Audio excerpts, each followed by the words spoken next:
We're good? Okay.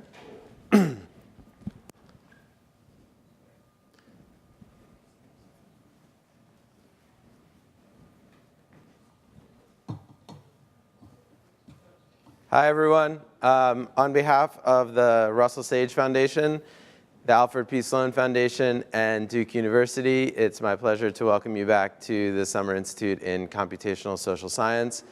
Today, we are going to be talking about surveys in the digital age. So to place what we're talking about a little bit in perspective, I want to go back to some images we talked about on the first day, particularly the contrast between Fountain and David. And so during the last 2 days, you learned a lot about text data and screen scraping and so on. And that kind of data is generally ready-made data. Not exclusively, but generally. And so you learn some about the problems and issues that arise in working with ready-made data and also to some extent collecting ready-made data or getting ready-made data. So today and for the rest of the days, we're going to pivot into more areas that are custom-made, where researchers play a much larger role in the creation of the data itself. So this brings with it opportunities, and it brings with it problems. And we'll increasingly see ways that these two approaches can be combined fruitfully. But so the big difference now is we're going to play a much bigger role in what's happening in terms of the way the data comes into being. Okay, so the schedule for today is I'll give a brief introduction, and then I'll talk, the main part of my talk will be split into 3 areas. One is related to sampling, one is related to interviewing, and one is related to combining surveys and big data sources. Then we're going to have a pretty long introduction to the group exercise, because there's a lot of stuff that you need to learn to do it. Basically, what you're going to do is you're going to create a survey, deploy it on Mechanical Turk, and analyze the results, trying to adjust for the fact that the people on Mechanical Turk are not like everyone else in the world. Everyone else in the US is particularly what you're going to deal with. And so we're going to leave as much time as we can for this exercise. So we'll continue with the exercise into the afternoon. Then we'll come back together. This time we're going to have a little bit more time to come back together and talk about what you did. And then we'll also talk about how you can open source your data. So what we're going to do is the data that you create, you will then make available to other researchers. In this case, it's a little bit unlikely that other researchers would want to use this data. But I think it's very good practice for you to think, at the beginning of data collection, I'm going to release this data. And this you can think of as a pilot test for your group projects, where if you were going to receive funding from us, you will be required to release your data and your code and make your manuscripts available open access, pending. So making your data available, obviously there are potentially issues related to privacy. We will talk about those as well. Okay. This afternoon discussion will not be live streamed, but for people at the partner locations, all the slides that I'm going to use are already on the schedule. Then we'll have a little break, and then we're very excited to have a guest speaker, David Lazar. Okay. So let me just talk a little bit more about my style and how I'm going to do my teaching today. So first is I'm going to have an anti-status quo bias. So that means some of what I say will probably be wrong. But let me explain why I'm going to do this. So you don't need to come here and have me tell you stuff that you hear a bunch of other places anyway. And so I'm going to try to tell you stuff that you might not be hearing other places. And the hope is that this will be helpful in terms of getting excited about thinking about surveys in new ways. I also, in this teaching, I'm going to have an anti-formality bias. So I'm going to say certain things. I'm not going to formally specify the conditions under which these things are true. I will try to give insight about those conditions. There is a place for formality, absolutely. If you look at my papers, they have that kind of structure. But I don't think that's the most important thing right now. Some of you have never worked with survey data at all before. And so this is not the best setting to have a very formal lecture about surveys. And I'm also going to be relatively brief because I want to leave as much time as possible for the activity. So if you would like to know more, a lot of this is covered already in Bit by Bit Chapter 3.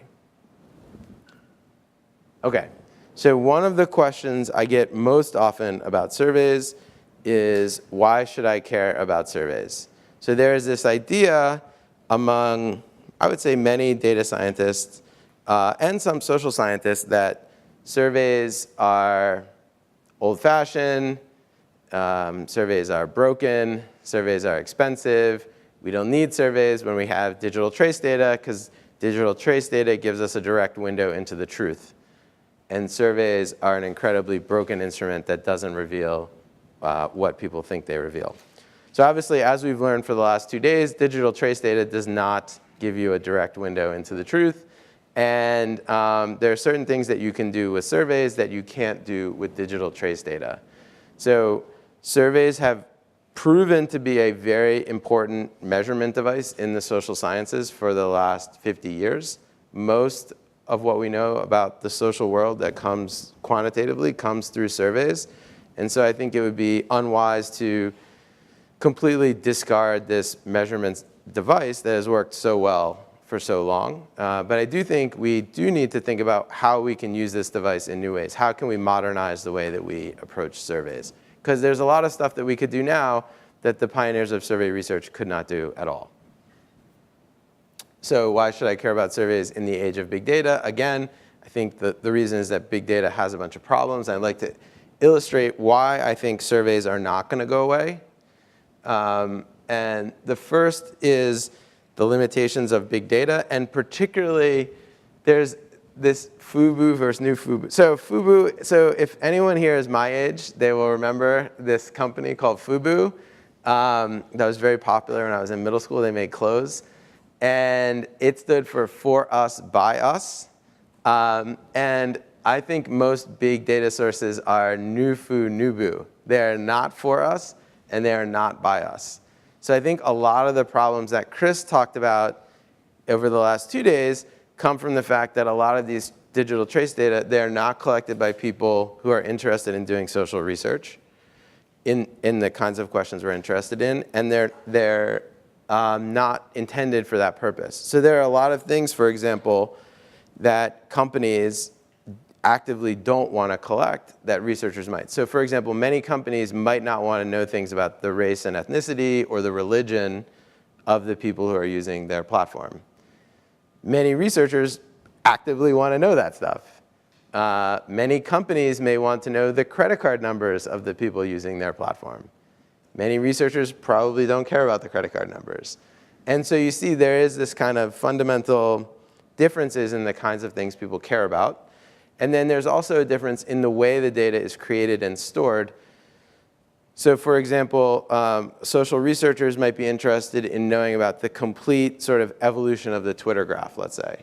And so if you were interested in that, you would need to store the data in a way that enables that calculation to be made.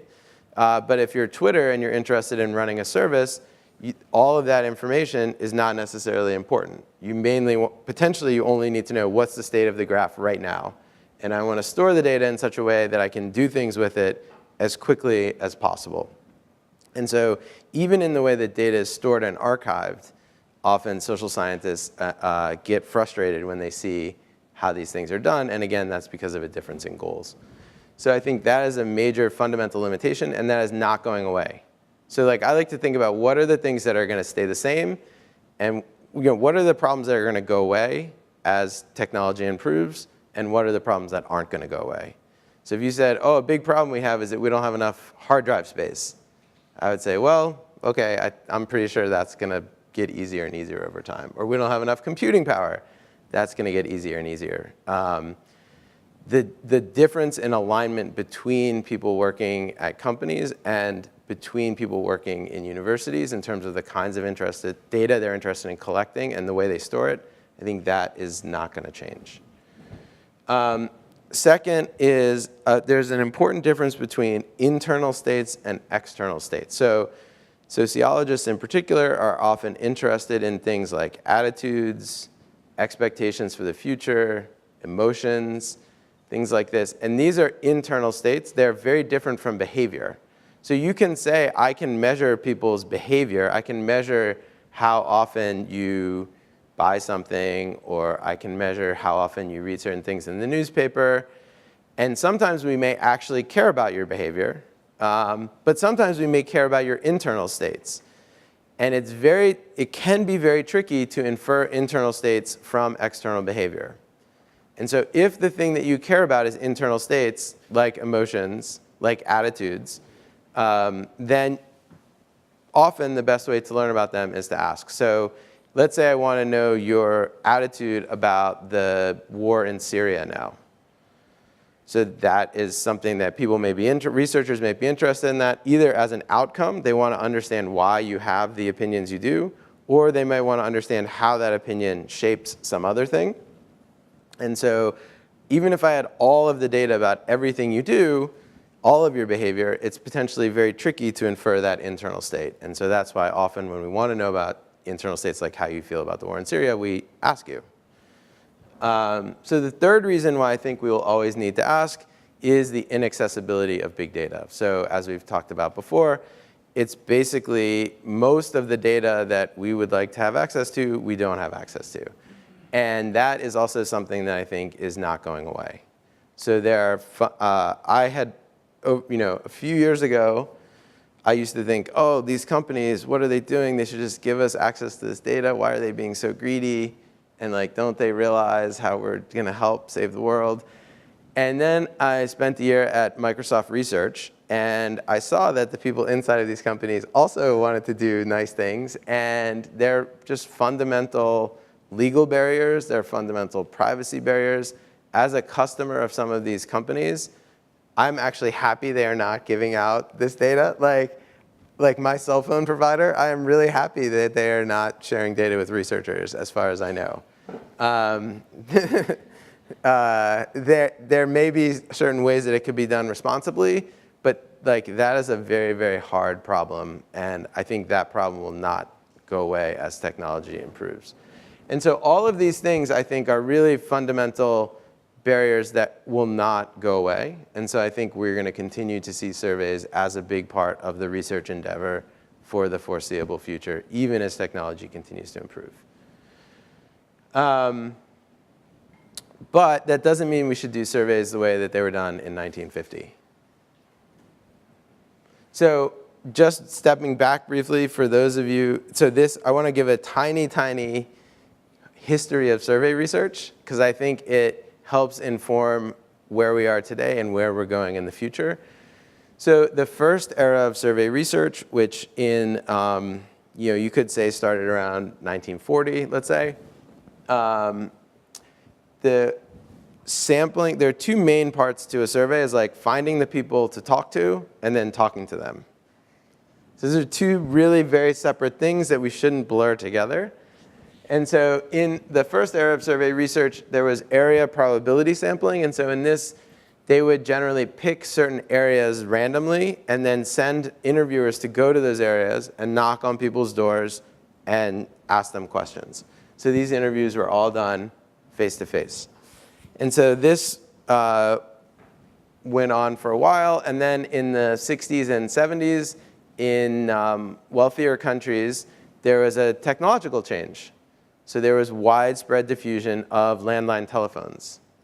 And some people said, hey, there's this big change in technology. We could use this to do surveys in a different way. And so they started doing random digit dial probability sampling, where they randomly pick phone numbers. And then the interviews would take place over the telephone.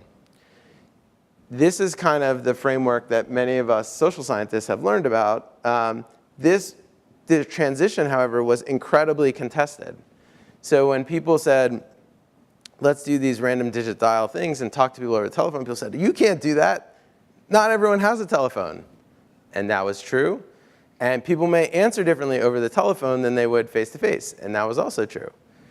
But eventually, researchers worked on these problems and solved them, because the advantages of doing telephone surveys were substantial in terms of decreasing cost and increasing speed. And so basically, Now we're moving into this third era. Different parts of the field are sort of further or less further along into this third era, where we're going to, I think, increasingly see non-probability sampling and computer-administered interviews. And again, we're hearing some of the same concerns. How can you do this? The people who have access to these online platforms are different than the people who don't, and that is right. And the way people respond to computer-administered interviews may be different than telephone interviews. That is right, too. But the benefits from being able to do these third-era techniques are so great that we are going to have to eventually solve these problems. And so when you hear about the problems with these third-era techniques, I think you should think about them as not a reason to avoid them, but a reason to start doing them, right? This is something we need to solve, and if we can solve these problems, we can make a lot of progress. Now, there's one other thing about this third era of survey research that I think will become very common, is that increasingly we'll see surveys linked to other forms of data. And so as the amount of ready-made data in the world grows and grows and grows, it becomes increasingly difficult to just run a survey by itself and think that's going to be all the data that you're going to need, right? Like the pure custom-made strategy becomes harder and harder when there's all this other stuff. And so increasingly we'll see many more surveys that are linked to administrative records or big data sources, or vice versa. You can think of them as big data sources that get linked to surveys. So there's sort of different ways in how you think about this relationship, but increasingly we'll see these two things working together. And so the structure of the lectures today will be one on this piece, one on this piece, and one on this piece. Now, before going into each of those pieces individually, I want to talk a little bit about the total survey error framework. And so what this is, there's all kinds of problems with surveys. And everyone who's done surveys knows about these problems. To me, so over many, many, many years, many, many, many people have tried to create a framework that sort of includes all of these different errors as special cases. So like, how can we have a framework that helps us think about everything that can go wrong in surveys? And if we have that framework, then we can quantify those errors and also, ideally, design surveys to help minimize those errors. And that's what the total survey error framework is. And so that is something that is sort of technology independent. So I think that the total survey error framework, it made sense 50 years ago. It makes sense today. I think it will make sense 50 years from now. I think it will make sense 100 years from now. The actual components will be different, but the framework will be the same. So let me talk a little bit about this framework. So there's two main components. There's errors that come from who we ask.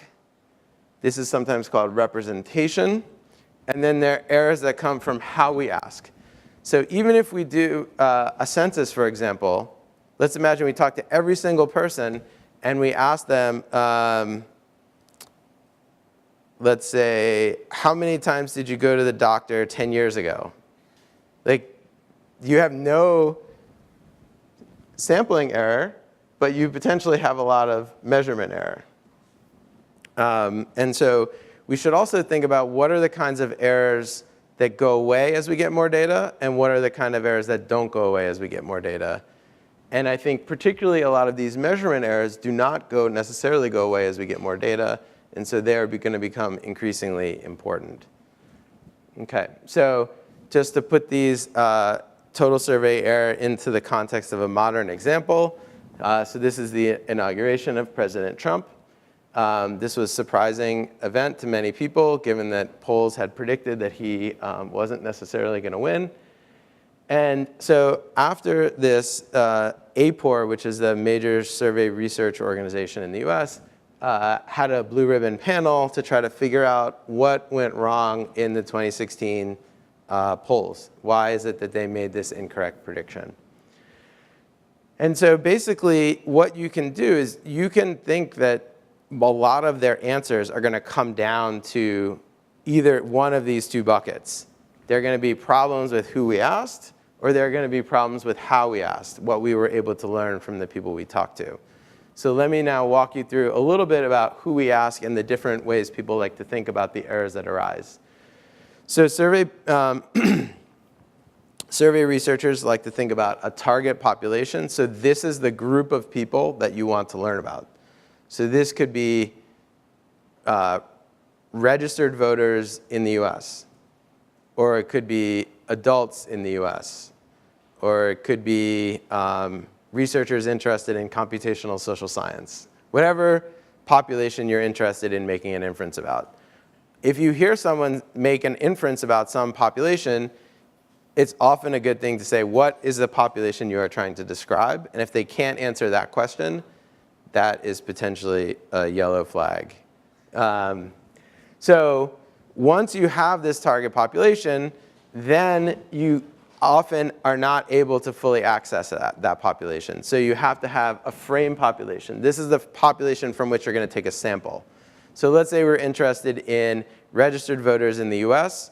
Your frame population might be people who have telephones. So now, not everyone who has a telephone is a registered voter, and not all registered voters have telephones. So any difference between the target population and the frame population is called coverage error. And so coverage error is a problem, particularly for certain kinds of populations, like people interested in computational social science. So if I was going to try to do a survey on that group, I would think right away, all right, I'm going to have a really hard time finding a good sampling frame.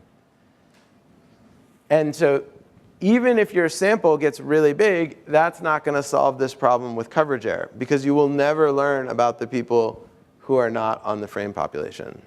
Okay? So then once you have the frame population, then you take a sample. So let's say with the telephone surveys, you would sample 1,000 people. You would call them. And then what happens is most of those people don't talk to you. They don't answer their phones. Or if they do answer their phones, they don't want to talk to you. So often if you want, let's say, so then this next step comes in, which is non-response. And so then after this non-response step, we get the respondents that we actually talk to. And so the goal is to use these respondents to then learn about the frame population and then potentially the target population. So this last step is also very important, increasingly, because response rates are very low. So for sort of commercial telephone surveys, response rates are now around 10%. Another way of saying that is non-response rates are around 90%. Those are equivalent statements, and one sounds scarier than the other. So what is happening is it's getting harder to contact people, and people that you do contact are less likely to participate. And so what that means is you have to learn about this much larger group from this relatively self-selected group of people who agree to participate. So this is the sort of way to think about who we are asking. And I should also add that the confidence intervals that we normally see in surveys and estimates from samples generally only apply to this kind of error, the sampling error. And they don't apply to non-response error generally, and they don't apply to coverage error generally. So we're missing some of the most important parts of the error. And if we increase our sample size, the confidence intervals get smaller, but we're not capturing this kind and this kind of error. Okay? So that's what I just said. All right, so now to the second piece of who we talk to, or what we learn when we talk to them. And so here there are a number of, this representation framework, you can work this all out mathematically. We could write down some formulas, and it all has nice formalization. This measurement stuff is much harder to formalize. But people have worked for many years in surveys, and they've found a bunch of ways that the ordering of the questions can make a difference, or the exact wording of the question, or the word choice. And there are many, many, many results like this. And I think we don't yet have a full, beautiful framework to understand all of these, with the exception maybe in certain parts of psychometrics, where the measurement models are pretty formalized and nice. But we know that these things absolutely affect the results of your survey. And when you are designing your survey in a few hours, you will have to think about these exact issues as well. So now that we've had this background about the total survey error, let's look at the results of this APOR report. And as we read these results, they're expressed in a sort of specific way about what happened in 2016, but we'll see that these are actually manifestations of these more general things. And I'm sure that everyone who worked on this report knew about these more general things. So the first thing that they concluded was that national polls were generally correct and accurate by historical standards. So that's like, we didn't do anything wrong. Which is not totally incorrect, but on the other hand, if you think about, often data is collected for a purpose, and like the purpose is to predict who would win, and so based on that, it didn't work that well. Even though on aggregate, it was actually pretty close to what happened. They say that state-level polls showed competitive and uncertain contests, but clearly underestimated Trump's support in the upper Midwest. So here's some quotes now from the report. There are a number of reasons why the polls underestimated support for Trump. The explanations for which we found the most evidence are: 1, real change in vote preference during the final week or so of the campaign. So this is, surveys weren't wrong. This is the #1 part of their conclusion. But this, by the way, will also come up in your activity today about real attitude change as a potential source of error. Second, adjusting for overrepresentation of college graduates was critical, but many polls did not do it. So this is about who they talked to. So generally, they were more likely to talk to college graduates, and they didn't, in part because of the way that their sampling frames were, in part because of the non-response patterns, and they didn't appropriately adjust for this fact. So this is a representation issue. Some Trump voters who participated in pre-election polls did not reveal themselves as Trump voters until after the election, and they outnumbered late revealing Clinton voters. So this is a measurement issue. So some people might have chosen not to tell someone on the phone that they were going to vote for Trump. So you can see that and then it's very hard to disentangle which of these was the dominant factor, although they sort of think both were at play. So here we can see the total survey error framework helps us understand this particular thing that happened. And if you want to get the full report, there's the link. So wrapping up, the total survey error framework helps us organize all the things that can go wrong. It's very useful when you're designing a survey because you want to, as much as possible, minimize those problems. It's very useful when you're thinking about someone else's survey. So someone presents you some results that come from a survey. So right away, one of the first things I do is I think about the total survey error framework, and I think about the representation and how that was handled, and I think about the measurement and how that was handled. And it's very useful for yourself when you're analyzing your own data to try to be honest about the errors that you have in both of these kinds of errors and report them and be as clear as possible about how those could potentially affect your results. It also is going to help organize the way we think about survey research in the digital age, which is going to come next. And to learn more, I recommend this book by Bob Groves et al. It's a really good introduction to survey research. It includes issues related to representation and measurement. So now we have time for some questions. Any questions here? Questions from the live stream? Yeah, Natalie?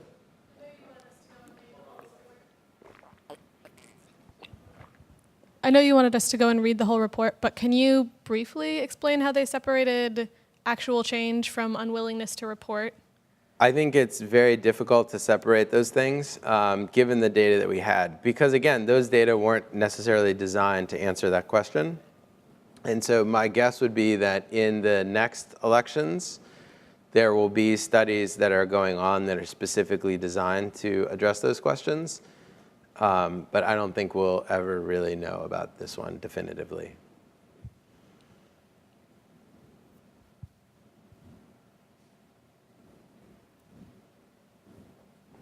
OK. Any more questions? Should we?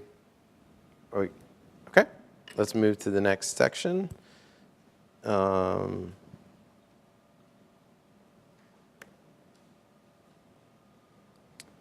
so now I want to talk more about sampling.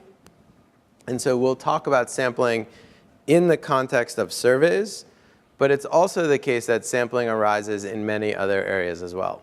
So for example, if you're doing an experiment you often don't do your experiment on the entire population. You often do your experiment on a sample. And so the issues that arise in sampling for surveys can also help us inform the way we think about other kinds of research designs as well. So again, the third area of survey research, we're going to talk now about non-probability sampling, which is what I think will become increasingly common. So this is the way that I was trained, and I think many other social scientists were trained, that there is a bright line difference between probability samples and non-probability samples. And so probability samples have nice properties. So this is from the Horvitz-Thompson 1952 paper. It's a very nice paper. And it's all clean and nice. And non-probability samples give you something like what you see on your right. For those of you who don't know, this is President Harry Truman holding up a newspaper reporting that he had lost an election that he had actually won. And this was this error was attributed to bad non-probability samples. And so I think this is the way many people are taught. And I think this is no longer a good reflection of the way the world is. So the way the world is now, I think, is that probability samples, there is an unknown sampling process because of the high rates of non-response. So if you think of non-response as part of the sampling process, there's a part that you as the researcher control. You control who you sample. Then the respondents themselves control whether they participate or not. This is a part of the sampling process that is outside of your control. Then, the way that we deal with this is a bunch of weighting techniques. And these techniques require certain assumptions about the response process, which we don't observe and control. So we have an unknown sampling process with weighting based on unverifiable assumptions. That is a sort of current state of probability samples in the world. This is not to say that this is not beautiful math. This is really beautiful math. But this describes a world that doesn't exist. If you're in a world where you can do probability sampling with 100% response rate, then I think you are great and you should do that. Awesome. But if you're in the world that many of us are living in, then you have this other problem. So this is probability sampling. This is non-probability sampling. So non-probability sampling, very crudely, is just where the researcher has less control over the sampling process. It's possible to give a technical definition of probability samples, which I will in a second. It's much harder to give non-probability samples are sort of often defined by the absence of a probability sample. Basically, it means it's hard to know what is everyone's probability of being in the probability of inclusion. So what you're going to do later today is you're going to put a sample up. You're going to put a survey up on mTurk. And that is going to be a non-probability sample because for everyone in the United States, you don't know their probability of being included or not included in your survey. So you have an unknown sampling process, and then you're going to try to deal with that by doing weighting. And your weighting is going to be based on unverifiable assumptions about the sampling process. So you'll notice that both of these are the same, right? And that is kind of the point of expressing it this way, that there is no way to avoid this problem anymore. So I think in certain situations, I would definitely prefer to have a probability sample, for sure, because the relative balance of these strength of these assumptions and the amount that you're doing in the weighting is different. So I don't mean to say that there's not a difference in degree. I would totally rather have this, but it's not really a difference in kind anymore. And so once it becomes a difference in degree and not a difference in kind, then it becomes much more complicated, and you have to really actually think about each particular case. What are the assumptions in my case? How comfortable am I in this setting doing this? So I think a lot of times people want very clear rules, do this or don't do that. And I think in this setting, that's very hard. And I think increasingly, we're going to have to think about each particular setting and what's actually happening and which of these things, what we're comfortable with and what we're not comfortable with in that setting. So a probability sample roughly is that every unit in the frame population has a known and non-zero probability of inclusion. So two main parts of this: a known probability of inclusion That is very important for weighting, as we'll see later. And non-zero probability of inclusion, that is also very important. So for example, if there are people who, let's say, are incredibly distrustful of the government, and those people never answer their telephones, you can imagine how that is going to cause a problem in your estimates, because there are certain people who have a non-zero probability of inclusion, and those people potentially have different attitudes than people who have a positive probability of inclusion. So one thing people think that you often hear the word representative used to describe samples, and I want to try to encourage you not to use that word, because I think it creates the idea that samples should look like mini versions of the population. And this is one of the reasons why people, potentially one of the reasons why people don't like non-probability samples. So I want to be clear that not all probability samples look like mini populations.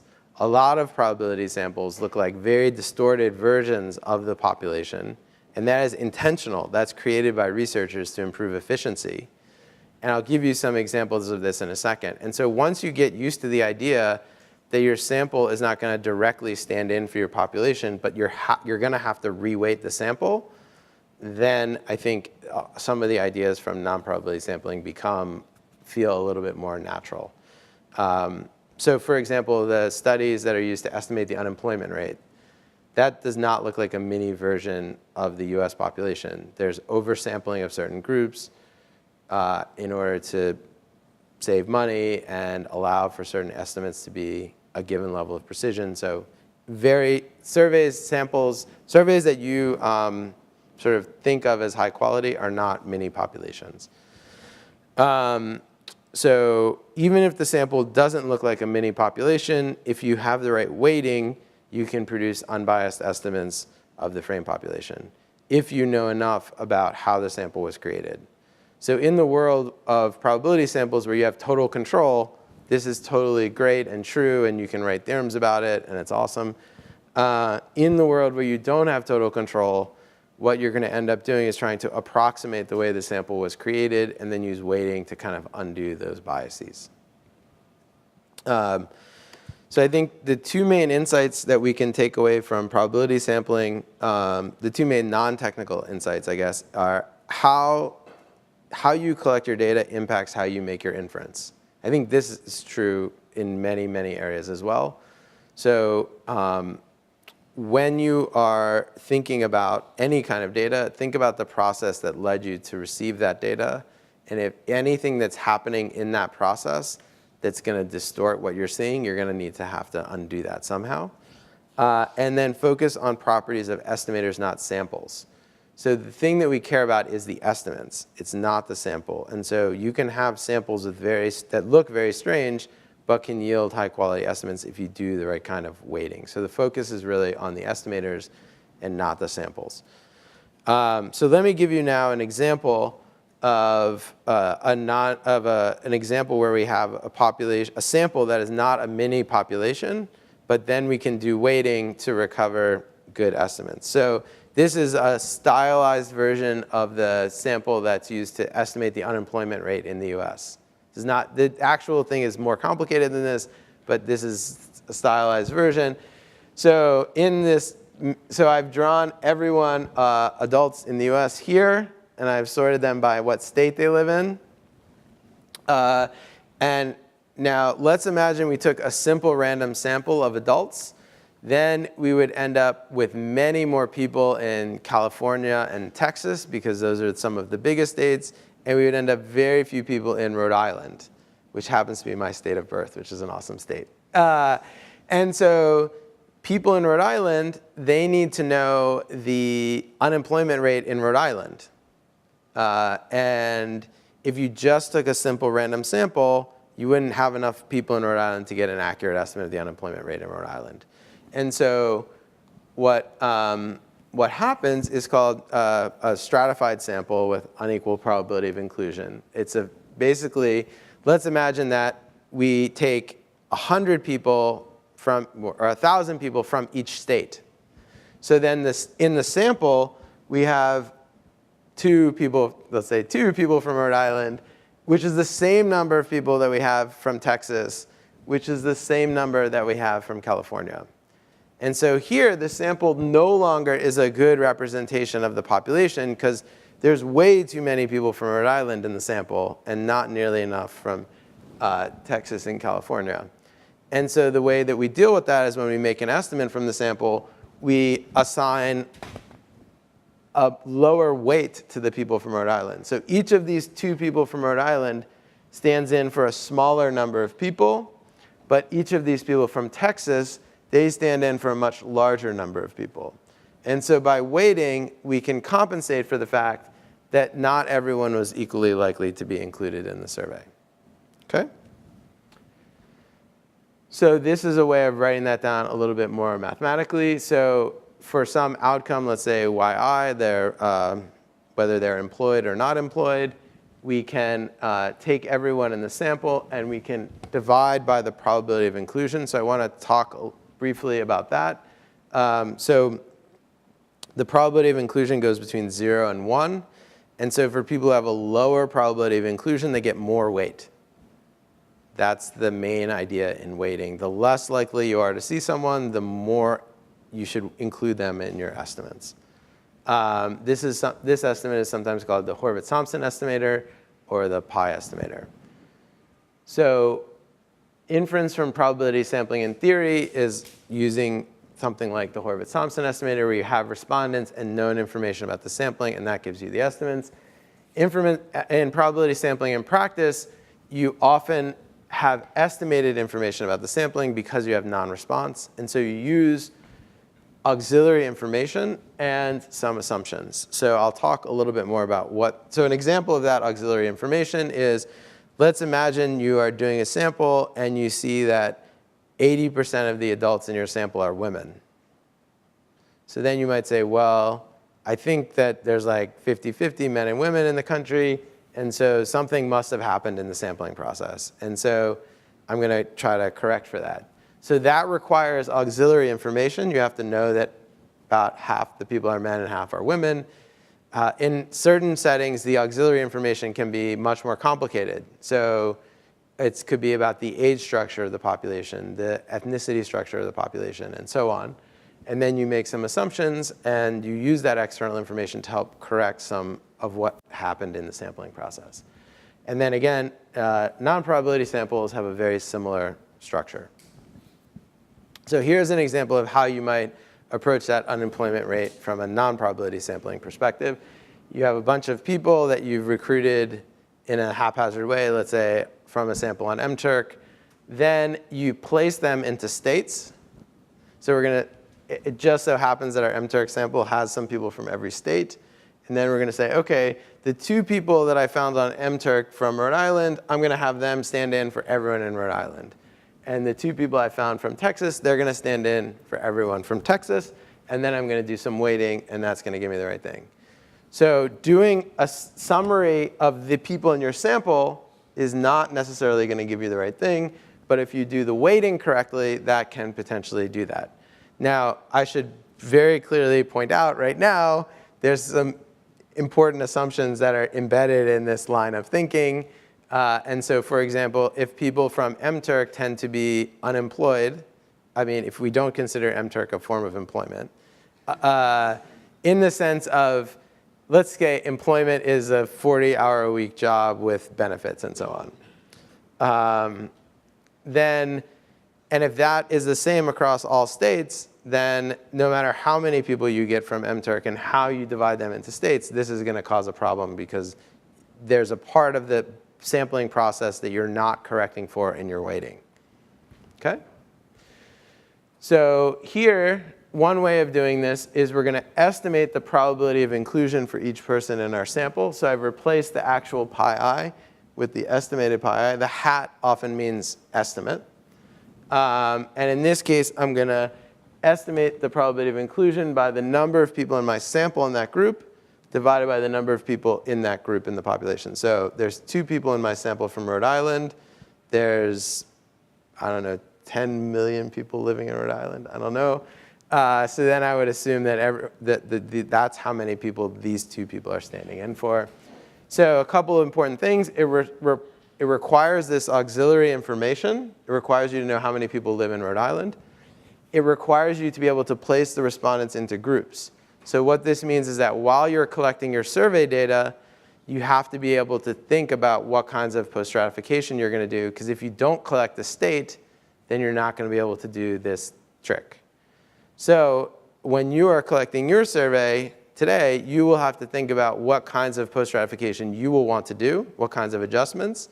And then you will have to be able to collect that in your survey. And that requires that this information is also known about the entire country as a whole. So I've seen a lot of times where people collect a bunch of data, and then they want to do some kind of post-stratification or weighting, and they forgot to collect the information that they needed to do the weighting. So don't forget. And then the other thing that this requires is a bunch of assumptions, which are important as well. Okay? So so the key to a lot of these methods that require adjustments either of probability samples or non-probability samples is using external information. And if this external information is incorrect, so sometimes we don't have good external information, or if it's used improperly, like if you make certain assumptions that aren't correct, you can actually make things worse. So it's not like this is a totally free lunch thing. It's like you're going to make some assumptions. You're going to add in some information from other sources. If the stuff you're adding in is not good, you can make things worse. In my experience, it generally seems to make things better, but it doesn't often make things perfect. So I like to think of these things as sort of moving you in the right direction, but not getting you to ground truth. So I think that's a reasonable kind of set of realistic expectations that you can have for these techniques. So now I want to give you a little flavor of doing this yourself before we have the activity in the afternoon where you'll do it for much more in-depth example. So let's imagine that we wanted to, I'm going to ask you a question, so now you need to start paying attention. It's a pop quiz. Okay, imagine that you want to estimate the average height of Duke students. And let's assume that 50% of Duke students are male and 50% are female. So imagine further that we go stand outside the Broadhead Center, which is where we have those lovely meals, and we recruit 60 Duke students. There were 20 males in our sample, and they had an average height of 180 centimeters, and there were 40 females. They had an average height of 170 centimeters. So now I would like you to tell me what is your estimate for the average height of Duke students. And we're going to do this thing that I call, and other people call, think, pair, share. So I want you to think about it for a minute by yourself. Then I want you to talk to your neighbor. And then we'll come back together and share the different answers that we had. So you've all had a minute to think about it now. So now talk to your neighbor. What do you think the answer should be? And if you're following along on the live stream, you should also be doing a think, pair, and share with your neighbors. And we'll give you all a chance to share your answers as well.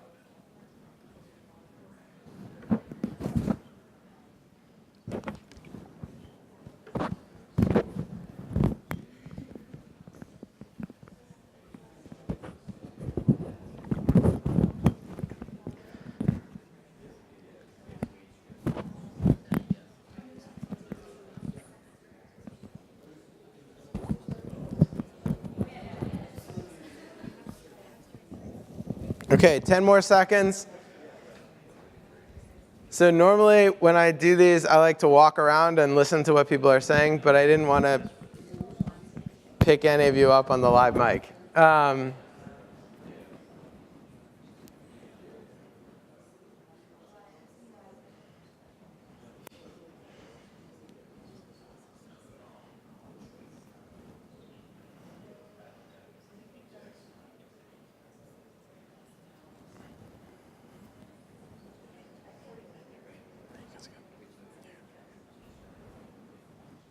OK, let's all come back together. So now, on the count of 3, I would like everyone to yell out your answer. And then we'll try to hear, and everyone on the live stream, you can do the same. And then, all right, so on the count of 3, yell out your answer. Ready? 3, 2, 1. 175. That was, I heard a lot of that. Did someone yell out a different number? 77. Okay. 177. Yes. Okay. That. Yes. That makes more sense. Okay. So we see 2 different ways. So are there any other answers that people want to call out? Okay. So we saw 2 different approaches. So one approach would be to take the sample mean. Okay. Where we basically just take the sample we have and we take the average. And we account for the fact that we have different people, different sizes of each group. Another approach is to use the information we have about the number of men and women and to produce a weighted estimate. So for people who said 175, you've basically done a form of post-sample adjustment, right? You just did it. So now, let's emphasize that how could this go wrong? So there's a lot of ways it could go wrong. So the most natural way that this could go wrong is imagine we're at the Broadhead Center when the basketball camp is coming through. Then no matter how much we know that there are half men and half women who are Duke students, we're going to be off because we're overly likely to include basketball players. But this basic idea, what you've really done with this weighted estimate is you've taken the population, you've split it up into 2 groups, you've taken an estimate for each of those groups, and then you've combined them together in the appropriate weights to get an overall estimate. And this is really what post-stratification is. We're going to see much more complicated versions of this, but it's the same idea. Split the population into groups, make estimates about each group, and then recombine the groups in the appropriate relative sizes to get the overall estimate that you want. Okay? So now let me show you a much more complicated version of that. This paper here by Wang et al., where they did a project about forecasting the election with non-representative polls. And particularly, they took a bunch of polls from the Xbox. So for those of you who don't know, the Xbox is a video game platform. And the people on this platform are not in any way representative of all people in the US. They're a very distinctive population. And so what they did in this study is they said, let's try to take a sample of people from the Xbox, but we're going to take a huge, enormous sample of people from the Xbox. We have about 350,000 unique respondents, and they did about 750,000 interviews. So one of the things is this is much, much, much, much, much larger than any other election poll that I know of.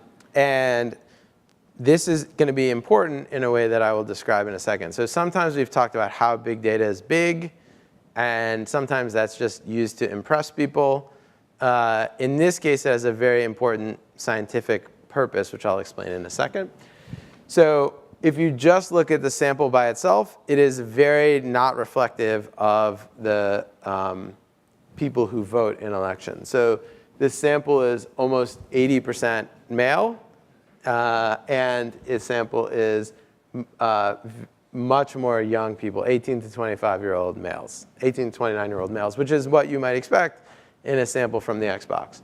So if you just take the unweighted Xbox data, these are the estimates that you get. So it's moving around in wild and chaotic ways, and it's not very good at giving you the final election result, which is here. So the x-axis here is time.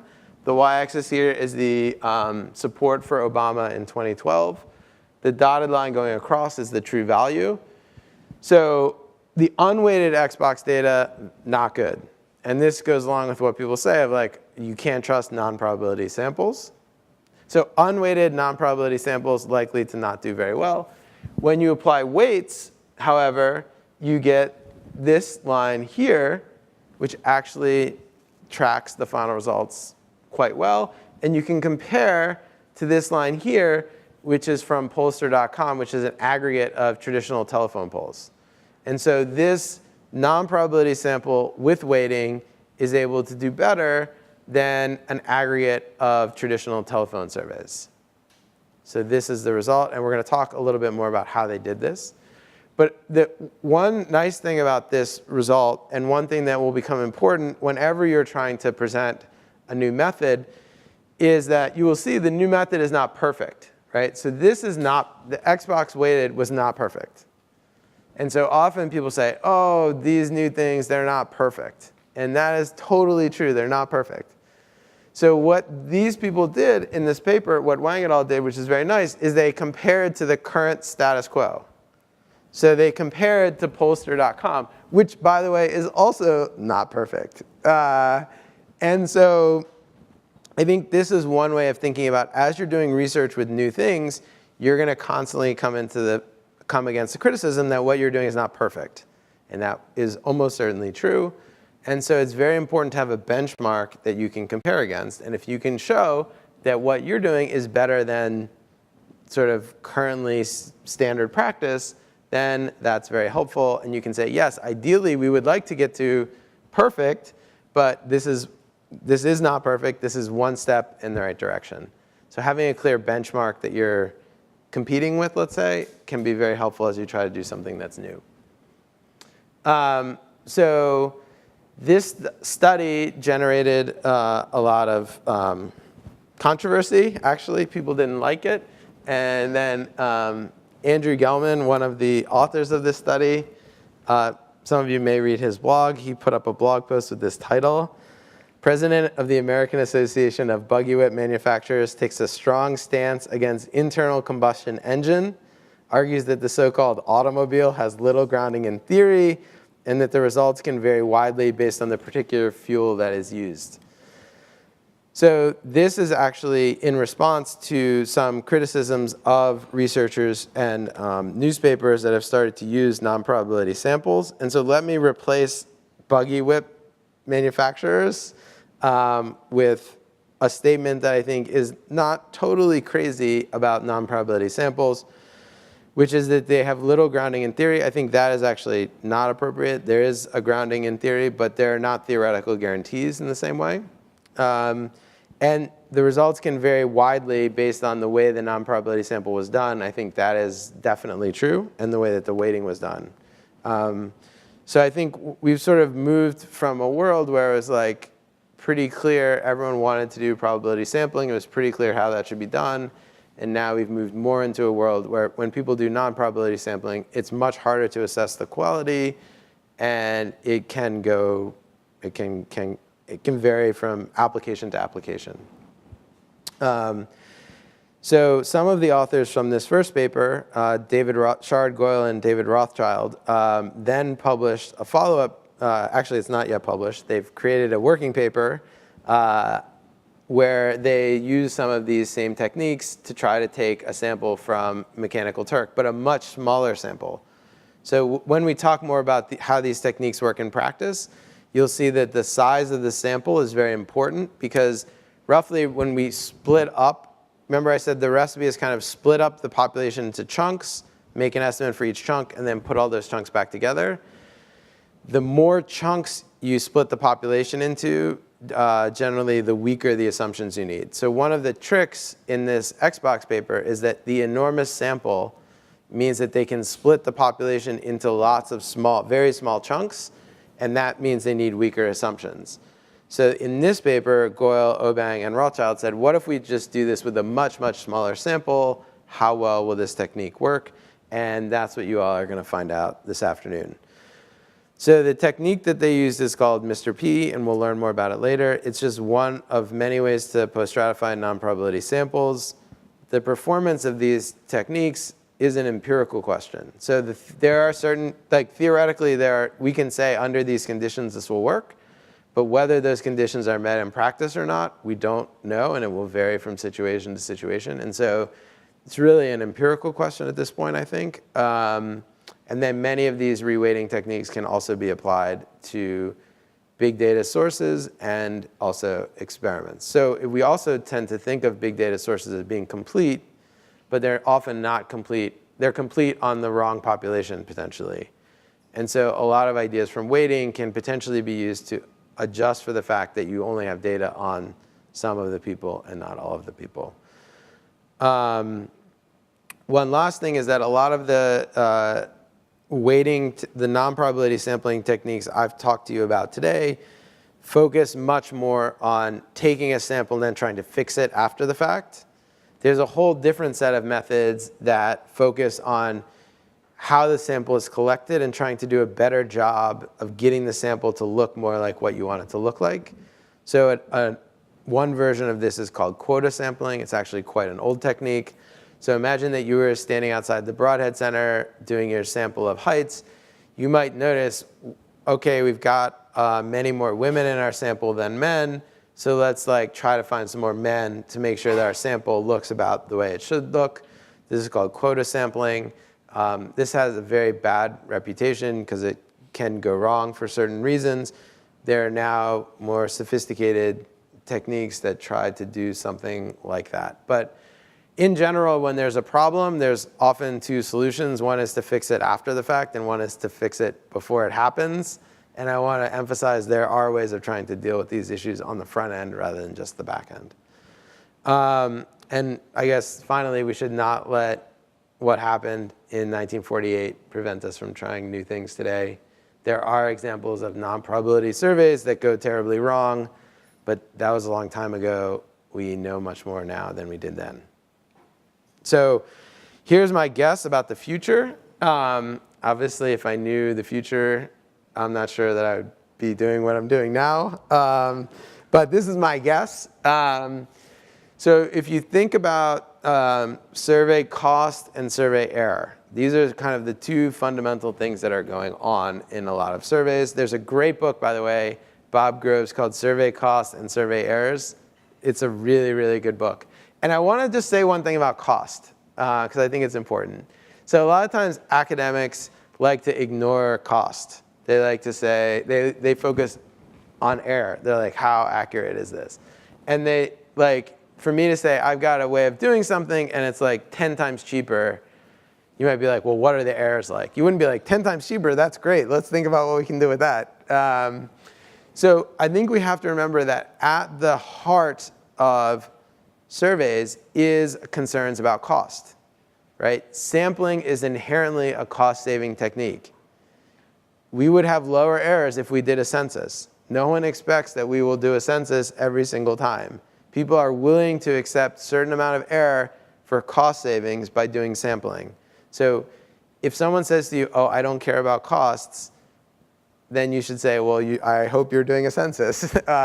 So it's not crazy to think about costs. And in fact, it's baked in, and let's be more open about our concerns about cost. Okay, so this is, so generally what we would like is we would like something that's low cost and low error. This is where we want to be. I think where things are now is, this is very crude, but I think probability sampling in practice tends to be more expensive than non-probability sampling. It tends to be lower error. But notice there's overlap here. It's not that every probability sample is better than every non-probability sample now. And also notice that I think there's these boxes are pretty big. There's big variation in the quality of probability samples depending on who is doing them.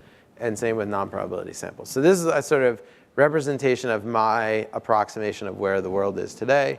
And then this is my guess about where the world is going. So I think increasingly probability samples will become more expensive, higher cost, and less accurate. We have a long history of the cost of probability samples going up. There's a lot of evidence of this, and I don't see those trends slowing down. And as the non-response rates increase, the errors will likely increase.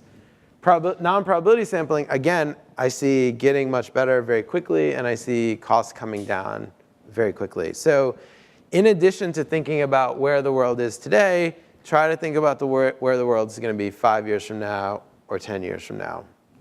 And so this is my guess about that. So samples, so to wrap up, samples don't need to look like mini populations. The key to making good estimates is often accounting for the process of sampling or the way the data was created. I don't think there's a bright line difference between probability samples in practice and non-probability samples. And I want to recommend 2 books about sampling. So Lore is a very good introductory book, and Sarndal is a very comprehensive and slightly more technical book. And these are both very, very good books.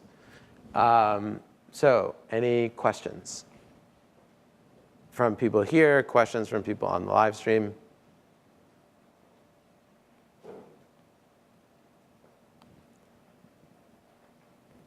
I'll ask a question. If I do a study using non-probability sampling, will I be able to publish that study? Is that a question? Is that a fair question? OK. So that's a great question. Thanks for asking. Let me rephrase that question slightly. How can I be, if I do a non-probability sampling approach, how can I be confident in the answers that I get? And a follow-up question is, if I'm confident, how can I convince other people to be confident? And now I'm answering both of those questions, and I think it's very hard. Like, I don't know. Personally, I think it's very difficult to be very confident in anything that comes out of a non-probability sample or a probability sample with a low response rate, to be honest, because there are certain parts of the process that you can't control. And so then I think the key is trying to understand as much as possible about how it's working. That can help you calibrate how much confidence you should have. So what I would personally not be comfortable with is someone doing some non-probability sample for me and then saying that they've solved all the problems for me, and they're not going to be able to tell me how they solved it because it's a trade secret. So like, that would not make me very confident personally. Unless, I guess, there are situations where if they have like a 20-year track record of doing this and it's continually calibrated and there's tons and tons of evidence supporting that this works. But in general, I would like to know what has happened. And then I can gauge the amount of confidence that I have. And then in terms of convincing someone else to have the right level of confidence, I think if you yourself have realistic claims about what you're doing, other people are more likely to accept what you're saying. So if you say, oh, I did this non-probability sample, and then you pretend like it's perfect, then I think people are not going to be very confident in what you do, and you're going to run into trouble as you try to convince other people. But if you're open and you say to other people, look, I only had a few $1,000s, so I did this non-probability sample. Here's what I found. Here's the ways I tried to check the robustness of my findings. And this is a first step. And now that we have these results, maybe we should do a more expensive data collection, which has potentially smaller errors or different errors. Then I think you have a much more convincing case to make, because it's a much more realistic case. And so I think if your ultimate goal is to publish stuff, I think a key then is to understand what you've done yourself, have realistic expectations for that, and then convey that clearly to other people. And I think in general, if the conveying is done clearly and your expectations are appropriate, I don't imagine you would have too many problems. That would be my guess.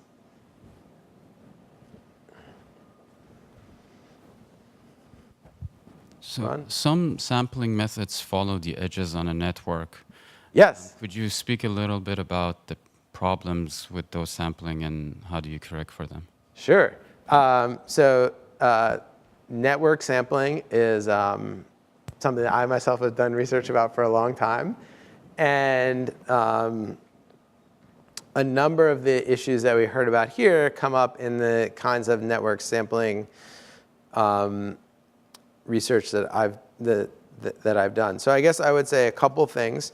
One is that no matter how the data is collected, a lot of the trick in learning from these kinds of samples is figuring out the probabilities of inclusions of people. So in one of the techniques that I've worked on called respondent-driven sampling, a lot of the things about how the network is involved in the data collection, those go into figuring out what people's probability of inclusion will be. So we make a bunch of assumptions about the way the sampling happens, and then those assumptions imply there's a certain probability of inclusion. Then we collect the data that we need to approximate that probability of inclusion for each person, and then we do weighting. So I think if you think about sort of, I would call them non-traditional data collection techniques like sampling on networks, a lot of these same principles apply in that a lot of it comes down to the weighting. But how you figure out what the weight should be, it depends a lot on the way that the sample is selected. Okay. Well, let's take one more question, and then we'll move to the next talk. Yeah? I was just wondering about the way you choose the categories that you use for estimating weights. So especially like how you might overlook certain interactions in the data. For instance, if you had like, you choose only to weight according to gender, but then you get all white females to represent all women in the population because you're not looking at the intersectionality. Yes, that's exactly right. So a lot of this comes down to choosing these groups. And so we had a very simple example, and I think this is a great, so once you, let's say, as you were doing this, you might say, okay, I'm going to split the sample into men and women. And then you might say, well, let me split the sample by gender and ethnicity. And then you might say, well, let me split the sample by gender, ethnicity, and age.